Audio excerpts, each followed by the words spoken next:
হঠাৎই একদিন তিনি ঠিক করে ফেললেন তিনি মা হবেন না।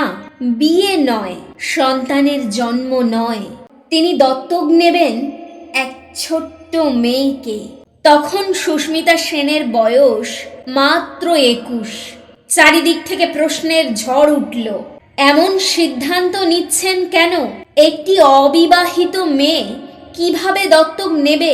কেউ বলল পাগলামি, কেউ বলল এটা স্টান্ট, কিন্তু তিনি চুপ করেছিলেন, হাসতেন শুধু।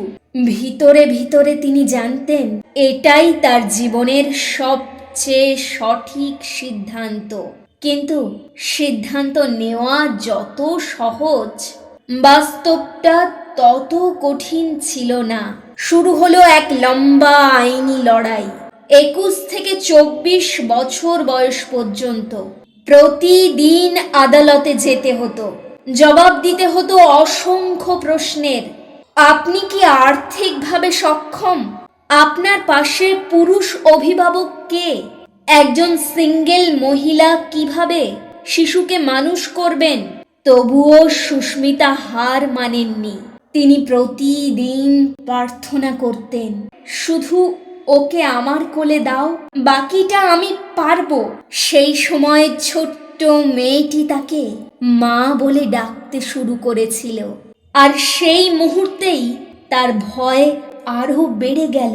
যদি আদালত বলে দেয় ওকে তোমার কাছে থাকতে দেওয়া যাবে না, যদি ওকে কেড়ে নেয় কেউ। একদিন তিনি সত্যিই ভাবলেন, যদি এমন হয় আমি ওকে নিয়ে পালিয়ে যাব। সেই কথা একদিন বলেছিলেন তার বাবাকে। বাবা, গাড়িটা চালু রেখো, শুনানি শেষ হলেই আমরা ওখানে এক মুহূর্ত দাঁড়াবো না, ওকে নিয়ে চলে আসব। বাবা কিছুক্ষণ চুপ করে থেকে বলেছিলেন, এমন কিছু করতে হবে না মা, আমরা হারবো না। কিন্তু মেয়ের চোখে যে দৃঢ়তা, তা দেখে বাবা বুঝেছিলেন এই মেয়েটা এখন আর কেবল তার মেয়ে নয়, এখন সে একজন মা। আইনি যুদ্ধে সুস্মিতার সবচেয়ে বড় সহায় ছিলেন তার বাবা।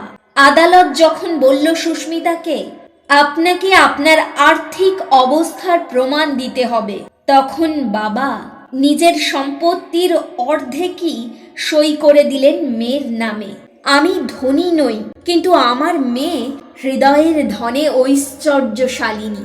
আমি ওর জন্য আমার সব কিছু দিতে রাজি। যখন অনেকেই তাকে সতর্ক করেছিল, এভাবে বিয়ের আগে কোনো শিশুকে দত্তক নিলে কেউ তোমাকে বিয়ে করবে না, তখন তার বাবার উত্তর ছিল, আমি মেয়েকে কারো স্ত্রী হওয়ার জন্য বড় করিনি, আমি ওকে মানুষ হওয়ার জন্য বড় করেছি। শেষে আদালতের রায় এলো তার পক্ষে। মেয়েটি আনুষ্ঠানিকভাবে হয়ে গেল তার সন্তান রেনি সেন।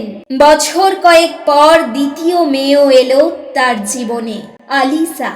আজ দুজন মেয়েকে নিয়ে তিনি সুখে আছেন। তাদের জীবনে মা, বাবা, বন্ধু সবই তিনি নিজে।